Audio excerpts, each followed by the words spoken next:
Nous voici dans une nouvelle ville d'Italie, Livorno en italien, Livorno en français, située au centre-ouest du pays, dans la région de Toscane. Nous sommes dans l'une des régions les plus populaires d'Italie, encore et toujours grâce à la magie de la mer. Livorno a un important port de ferry et un climat méditerranéen. Les étés sont généralement chauds et secs, avec des températures allant de 17 degrés Celsius à 35 degrés Celsius et des pics de chaleur de 40 degrés Celsius. Duncan, I come from Ghana. I'm 20 years old. Mon nom est Alfred Duncan, je viens du Ghana et j'ai 20 ans. Je suis arrivé en Italie à peu près au mois de mars 2009. Il est venu 3 mois après, donc je l'ai rencontré entre mai et juillet 2009. Let's say May, June 2009. Mi chiamo Davide, cognome Nicola. In Italia si dice che non ho il cognome perché sono... Je m'appelle David Nicolas et en Italie, je n'ai pas de nom de famille car j'ai 2 prénoms. Je suis entraîneur de Livorno depuis 4 ans. Più di una partita perché allora io allenavo le mezzane. Je le connais depuis qu'il jouait dans les petites catégories et je suis allé le suivre durant plusieurs matchs. À l'époque, j'entraînais Lumen Sané. Comme je voulais voir des joueurs talentueux, je me suis intéressé aux jeunes de l'Inter Milan, même si ce n'était pas évident, car mon club de l'époque n'avait pas les moyens de recruter. Tout de suite, j'ai vu quelque chose de différent chez Papa, notamment des qualités tactico-techniques et surtout mentalement, c'est un joueur qui apprend très vite. C'est un joueur qui a faim d'apprendre. Un giocatore, come si dice in Italia, con una fame incredibile. Depends on the character though. But, I think he's a very good guy. Tout dépend du caractère et je pense que c'est un bon gars. Depuis qu'il est là, nous sommes devenus très proches. Nous faisons beaucoup de choses ensemble, nous mangeons, sortons ensemble. Nous nous connaissons très bien car nous passons beaucoup de temps ensemble. Most of the time, I think we know each other very well. Per me diventerà un grandissimo giocatore nella posizione più centrale. Pour moi, il va devenir un grand joueur s'il évolue dans une position plus centrale, même s'il joue au poste de latéral en ce moment. Il est capable d'être polyvalent. Je considère qu'on va entendre parler de lui dans une grande équipe parce qu'il a beaucoup de qualités. La rapidité, la technique, la vitesse, la lecture de jeu et l'intelligence de placement et d'anticipation. En plus, il est très intuitif. Sceglie subito il passaggio, diciamo, più efficace e di testa non è secondo nessuno. I think I had the opportunity to be here last year from January and j'ai eu l'opportunité d'être ici depuis janvier dernier. Je lui ai recommandé de venir cette saison et depuis qu'il est là, il est l'auteur de très bonnes performances, aussi bien lors des entraînements que lors des matchs. Il cherche toujours à impressionner jour et nuit. Il est un bon passeur, bon de la tête. Nous sommes jeunes et avons vraiment le temps de progresser et de prouver.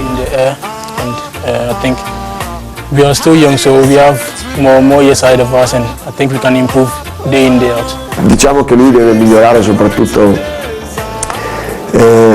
fisicamente, deve ancora completare. Je considère qu'il doit encore beaucoup s'améliorer au plan physique et il est en train d'apprendre beaucoup cette saison, surtout parce que Papa travaille même au-delà des heures d'entraînement. Il progresse sur le plan technique et travaille l'usage de son pied gauche. S'il y a quelque chose qui m'impressionne chez lui, c'est qu'il a le sens de l'excellence. Il veut toujours être le meilleur. Se c'è una qualità che mi ha colpito, lui non vuole sentirsi inferiore davanti a nessuna situazione e davanti a qualsiasi avversario. Nous sommes là avec comme objectif de montrer nos qualités, notamment les qualités individuelles et dans le collectif. Mesdames, Messieurs, bonjour ou bonsoir, bienvenue dans la vie en pro. Nous nous déplaçons toujours en Italie, nous sommes actuellement dans la région de Toscane, alors un peu plus ou moins au centre de l'Italie. Nous sommes venus dans la ville de Livorno à la rencontre d'un jeune joueur qui s'appelle Papa Ibrahima Mbaye. Alors tenez-vous bien, il a fait le centre de formation de l'Inter de Milan, il a gagné pratiquement tous les trophées dans les petites catégories. Cette année, il a eu besoin de temps de jeu, raison pour laquelle son club, l'Inter de Milan, l'a prêté à Livorno et jusqu'ici ça se passe plutôt bien. Alors nous allons le rencontrer dans quelques instants. L'entraînement vient de se terminer, il va certainement nous donner ses premières impressions. Papa, bonjour. Bonjour. Comment tu vas? Ça va bien, alhamdulillah. Naka def? maa ngi fi waay sant Naka test si? ah ça va. Ça va, naka fi. non ça va ñi fii moom ñu ngi góorgóorlu daal. yéen a ngi góorgóorlu. waaw alors gis nañ entraînement bi xaw nañu dem ci yenn dëkk yi dafa mel ni Italie moom entraînement yi il faut se donner à fond quoi. il faut mën ci dem dëkk benn la foo nga entraîner à fond système bi pour mën a jouer week-end bi samedi wala dimanche. ok alors Livorno noo ko dundee naka intégration bi ak joueurs yi le staff comment ça se passe. non ça se passe plutôt bien alhamdulilah honnêtement bi ma ñëwee fii ay nit yu baax laa fi fekk tout ça c'est plutôt bien passé gaaw na trop intégration bi. très bien donc ambition yi temps de jeu bu maximum comme on dit. oui temps de jeu match bi j'ai plus de match possible et après li si des moom daa rek si loxo yàlla. très bien alors programme journée bi lan lañ nar a def tey. pare daa entraînement léegi dañuy dem di feti sama xarit.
Safa Kandé maa ngi dëkk Bakam Sida Seck na maa ngi leen di nuyu ñoom ñëpp nam naa leen bu baax a baax waaw papa moom mooy loolu moom li ma nar a wax xam naa bu ñu ko naree wax fii la ñuy fanaan moom ndax moom depuis bi ñuy xale lañ nekk di ànd ba léegi bokk koñ bokk école bokk lépp daal suñu enfance daal ñoo ko defandoo je peux dire que c'est mon meilleur ami affaire yooyu noonu yàlla def tamit ñu mu ñëwee fii tamit quelque temps après man ma ñëw fii tamit relation bi noonu dara changé aussi ñu nekk dëkkin bu rafet daal macha allah. maa ngi tudd Moustapha Blondin Diop maa ngi dëkk Wakaam bon Papa Mbaye sama ami d'enfance la quoi depuis bi ñu nekkee xale ba ñoo màggandoo doon football ay match grand contre petit yàgg na quoi max ren bi ñu ñëwee Livorno sama kër fii kër gi fii nii daanaka ay 30-35 minutes la léegi chaque fois samedi dimanche moom daf fii ñëw wala man ma dem fa affaire yooyu noonu daal. relation bi daal moom waaw mooy loolu daal il est encore jeune daa nekk en phase d'apprentissage. mu ngi jàng ba léegi daal xam naa ni ñu ko ñaanal yàlla daal mu jëm ci kanam daal nank daal xam naa ni incha allah dina baax. ñun bi ñu nekkee petit étant petit nekk di jouer grand contre petit grand yëpp dañ gisoon ne kii un beau jour mën na nekk professionnel ñëpp ko doon wax ne ko kii mën na nekk professionnel mais ñun dañ doon toog di waxtaan di rêver nii comme étant petit quoi ne bés bu ñu yàlla boole ñun ñëpp ñu nekk même club di wax noonu. te tey yàlla def na ni presque ñun ñëpp ñu ngi fi benn copain moo si manqué mooy Dias ki ñu doon wax sànq moom rek a si des. seen yéene direct na moom sérieux na si li muy def direct na si li muy def tamit bu amee lu mu lay wax dina la taxaw en face wax la ko moo xam da nga koy mere moo xam da nga koy limee dina la ko wax si côté football bi tam moo xam ne côté liggéey côté lépp sérieux na si tamit waaw dina si dem à 100% dina si joxe à fond. am na benn jour tey nekk kay ñu gën nekk xale ñu ngi waroon xëy entraîner le matin 7 heures du matin yaakaar na ab 15 août la woon le 16 bi coach bi du ñu may repos ñu dem Pointe des Almadies géej Pointe des Almadies toog fa 7 heures 6 heures ñu ngi waroon entraîner 8 heures toog fa bàyyi 6 heures léegi bu nga ñibbi amuñu benn taxi bu ñu yóbbu amuñu benn taxi bu ñu yóbbu taxi bu ñu wax ñu ne non du ma dem côté boobu noonu mooy loolu laa xam nga di ragaloon xam nga ba Almadies ba Wakaam dox ko noonu après dem entraînement 8 heures entraînement bi kat xamul lu muy indi loolu après bu jékki-jékki dafa léegi bu bal bi ñëwee dañ koy tulli si camp bi léegi bal bi ñëw ñu dégagé ko si camp bi dem tëdd si vestiaire yi dem tëdd vestiaire noonu après fa la yem quoi entraînement jug leen daw ñu ne ko noonu ñun mënuñu daw dañoo sonn.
Ibrahima Mbaye ni muy dundee fii ci Livorno moom nag peut-être ñu bëri xamuñu woon kanam gi bi donc Pape Ibrahima vraiment ñu ngi lay remercier ci dalal bi ñu dalal et puis balaa ñuy continuer sax ñu souhaiter la bonne chance ak carrière bu gudd. ñu bëggoon aussi nga wax ñu un peu ci say jaar-jaar fan nga commencé ba tey nga nekk ci Calcio di jouer Série A. man Wakaam laa màggee foofu laa commencé football ci école football Déggo bu Papa Ndaw après bi ma jógee foofu ma dem Étoile Lusitana benn centre bu nekk foofu laa dem def ay test foofu ñu jël ma centre formation boobu ñu commencé di def ay voyage di dem France Portugal di def ay voyage yu bëri après à partir de foofu ci laa jotee invitation wu Inter Milan pour def ay test ci ñoom. bi ma demee Milan yàlla def lépp baax après ñoom ñu jël ma. bi ñu ma jëlee après man ma toog foofu noonu pendant 4 ans at bii léegi ñu abale ma fii nii li wóor na pour ma def expérience. mais est-ce que abale boobu neexoon na la parce que man maa ngi fàttaliku yenn interview yu ma doon lire ku mel ni Zanetti di wax ci yow naan joueur bu am kii nga est-ce que abale boobu bettu la d'autant plus que dañ doon wax ni que Roma daf la bëggoon jënd. non bettuma parce que man maa ko laaj club bi ndaxte ñoom bëgguñu woon mais man maa ne man foog ma dem football parce que booy football rek noonu nga mën a évoluer toog ci banc bi du tax nga évoluer même bu nekkee am na ay kër yu bëri yu ma bëggoon man sama objectif mooy dem feneen pour football comme que ñoom foofu trouver espace dafa métti loolu moo tax man ma laaj leen si man mën naa dem football feneen même si pour ñoom ñu wax waaw métti woon na trop mais alhamdulilah. très bien alors Livorno dañ la fi abal. waaw dañ ma fi abal pour benn an léegi yow bi nga fi ñëwee ba léegi nan nga sentiroo je pense que ci kanam ñi nga xam ne joué nañ régulièrement depuis début saison bi la est-ce que li nga doon xaar yaa ngi koy gis ndax da nga bëgg plus de temps de jeu. non dëggantaan man bi mu fiy ñëw stade bi ma am ni dina fen yaakaaruma woon ne dinaa ko amee si début pour man si fin saison bi dinaa gën a am opportunité mais xalaatuma woon ni si début bi nii mais comme entraîneur bi ni mu koy waxee ko entraînement bu baax si semaine bi dimanche bi yow lay jël loolu moo tax mu gën a yomb damay góorgóorlu si sa durant semaine bi bu baax may entraîner bu baax comme ça dimanche bi ma am possibilité bi. très bien alors Calcio bi noo ko gisee daaw joué nga quelques matchs je pense ak Inter match amicaux yi aussi def nga ko ak Inter balaa ngay ñëw fii Calcio bi ngay jouer toutes les semaines parfois nga enchaîner 2-3 matchs par semaine nan nga ko gisee. yombul noonu dafay yombul sa mais bon nanka rek sa yaram loo ko tàmmal mu tàmma ko da ngay entraînement noppal ak mënoo nekk si dëkk bi tërëri boo paree bëgg football 3 matchs pendant pour chaque 15 jours nga football 3 matchs mu nekk foog ngay noppal ko am bi régulier et tout noonu rek nga mën a def pour mën a jouer match yi moom métti na trop parce que da ngay ñëw si terrain gis ñoo xam ne ñoo la mag ñoo la ëpp expérience ñoo la ëpp doole et tout mais bon yow yaa xool sa système nooy defanteeg ñoom. justement yaa ngi wax ëpp la doole bi tout ku gis papa danaan papa mii dafa ndaw dafa tuuti ba pare rek di jouer si zone bu sensible boo nekkee lu mel ni championnat italien nga xam ne défense dafa am solo ci seen jeu. ñu gis la nii nga xaw a frêle tuuti nan nga ciy def pour génn ci. yàlla may nañu xel ci la ñuy utiliser doole comme ni koy waxee doole pour bëri la. pour bëri la doole seet dina servir mais bon nit bu ndee doole ngeen di sa xel. alhamdulilah ba léegi maa ngi si génn sama bëri ma doole mais lépp lu may def maa ngi koy jéem a defar sama xel. alors ban attaquant moo la impressionné ñi nga jot a joué gu xam nga Italie moom am na ay attaquant yoo xam ne quand même xarañ nañu ñun gis nañu Gilardino temps yi ku mel ni ay Totti xam nga soo nekkee si kanamu ñooñu yow est-ce que di nga tiit tuuti di nga toog ne man nag. non parce que boo tàmmee nekk ñoom Zanetti ñoom Inter boo tàmmee nekk joueur yu mel ne ay Zanetti Schneider joueur yooyu da ngay dem ba tàmm ko ay gis boo tàmmee gis ñooñu nga après nga gis Totti joueur bu mag la premier match bi ma joué Serie A contre man la woon métti woon na trop parce que donc joueur bu mag la dafa amoon football aay na trop mais bon nekkul ni man su ma leen gisee damay nekk fii naan gis naa tuuti parce que tax nga koy wax romb nañ la de temps romb nañ la te man yàlla dimbali ma na un an at bi passé maa ngi dem entraîné ak ay joueurs yu mel ni Schneider ay Zanetti ñoom itam ay joueurs yu mag lañ te xam nañ leen Italie ci àdduna bi yëpp. très bien alors wax si sa bopp métti na mais suñ doon wax si qualité papa yow lan mooy say force. saa bu fa boppam man xaw ma naka laa ko mën a même man xaw ma naka tey naa daal loolu moom xam naa ko tey naa te nekkuma koo xam ne dafay benn affaire day ñëw rek mu jël décision damay xool toujours pour ak contre bi damay def ndànk am naa nee nañ am naa rapidité jeu de tête bi mais lu ci des moom xaw ma si faiblesse yi fi nga xam ne yow sentir nga ni fii war nga fi travailler yokk loo xam ne moom voilà. si àdduna bi moom chaque jour da nga war di continuer di travailler rek travailler même bu nekkee techniquement dañ ne baax nga foog nga continuer di travailler sa technique bu ñëwee da nga mën a daw foog ngay entraînement vitesse bi mais man instant bi ci li may gën a travailler si lépp mooy sama pied gauche. parce que comme tey droitier la mais des fois damay football latéral gauche yi di ma gën a sama handicap bi gën a mag mooy sama pied gauche moom laay jéem a travailler chaque jour. alors justement transition bu baax la parce que ñun latéral droit lañ la gis ni un peu jouer avec Livorno mais est-ce que poste boobu yow convenir na la wala ba léegi yaa ngi cherché wu mën nga déplacer wu un peu si ligne défensive bi. non man ligne défensive bi amoo problème pour jouer benn poste yàlla may na man capacité yooyu nga xam ne mën naa football latéral droit défenseur même des latéral gauche même des fois milieu de terrain. loolu moo tax léegi dama war a travailler sama pied gauche bi loolu moom loolu am solo la. mais est-ce que am nga préférence. non tey comme tey amoo préférence parce que tey comme tey sama objectif mooy jouer plus de match ñu nekk latéral défense latéral droit latéral gauche défenseur central milieu terrain défenseur pour man mooy tey naa jouer parce que booy jouer rek ngay mën évoluer booy dañ temps di dem léegi man dinaa dem ba benn instant jël sama décision de toute façon je suis encore jeune j'ai tout le temps. tout à fait alors football étape la c'est vrai. yow ne nga temps de jeu nga doon wut Livorno pour le moment am nga ko. mais il y a aussi li nga xam ne moom la ñëpp di joueur di rêve muy équipe nationale yan moo nekk say premier pas ak l'équipe nationale du Sénégal. équipe ci ma njëkk a commencé wax ay waxu équipe nationale mooy nekkul ni man mosuma ko xalaat parce que bon képp ku Sénégalais kuy football ñaan nga yàlla football ci équipe nationale mais comme man xalaatoo ma woon que dinaa football pour man ci équipe A bi la woon lay nekk plus tard mais xalaatoo ma woon ne dinaa football ci équipe yu jeunes yi comme équipe olympique bi. Aliou Cissé moom ma njëkk a woo ci équipe nationale pour ma football tournoi francophonie bi. et c'est dommage que continuer mujjee ma football tournoi bi yëpp parce que après sama club dañ ma mujjee woo parce que semaine samedi bi ci topp dama waroon football. et loolu ma trop li mu mën a woon toog foofu mais bon. ñun moom moo woon sama bopp dama waroon ñibbi si très bien mais ce premier pas yi foofu est-ce que neex na la d'autant plus que c'est vrai que si jeu de la francophonie Sénégal def na performance yu baax nan nga ko dundee est-ce que émotion la woon.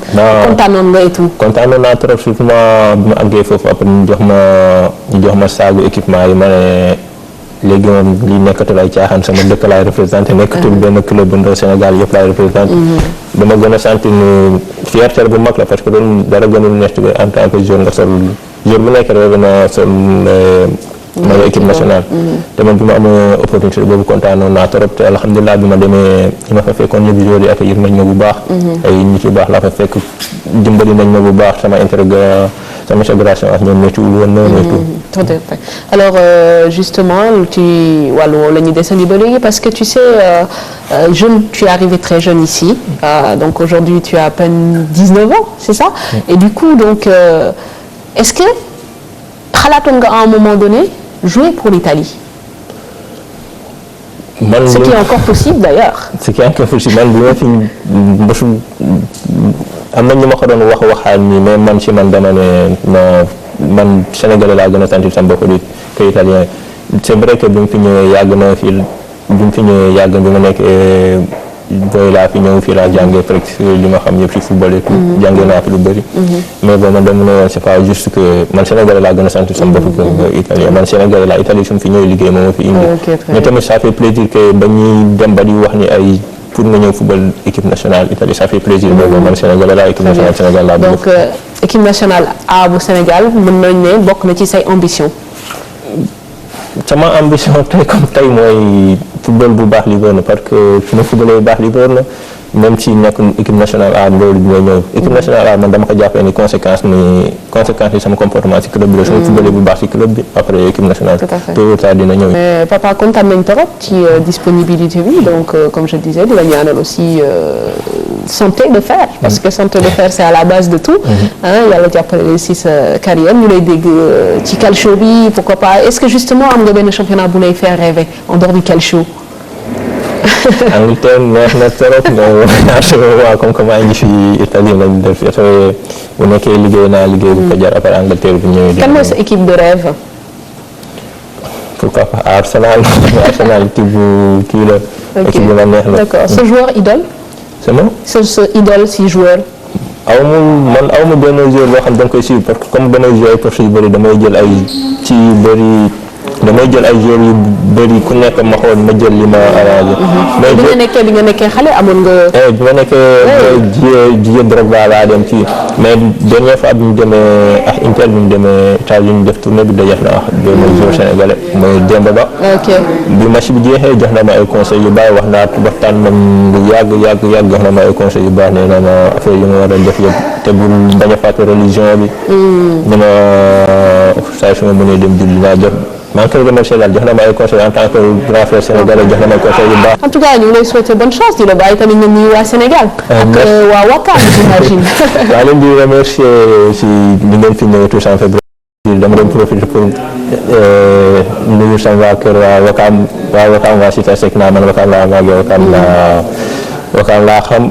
maa ngi leen di nuyu yéen ñëpp waa Wakam maa ngi nuyu sama waa kër Diallo Bass comme nañ koy waxee en fait sama maam bu jigéen nam naa leen trop et tout maa ngi remercier surtout sama grande sœur Janine Fatoumata Mbaye nam naa ko trop maa ngi yaakaar gis ko dama gën a gaawee. ok très bien merci Pape Ibrahima ñun tamit ñu ngi lay remercier ci dalal bi encore une fois di la souhaiter vraiment beaucoup de chance donc vie en pro fii ci Livorno avec Pape Ibrahima Mbaye fii lañ koy tëjee donc di remercier évidemment suñu partenaires yi duñ leen fàtte ñoom ñi nga xam ne ñoo facilité un peu suñu voyage di remercier également Emma Style nga xam ne tey moom moo joxe veste bi puis bon voilà ñu jox leen rendez-vous ci beneen numéro vie en pro avec Fatou Ndoye pour vous servir excellente soirée à très bientôt.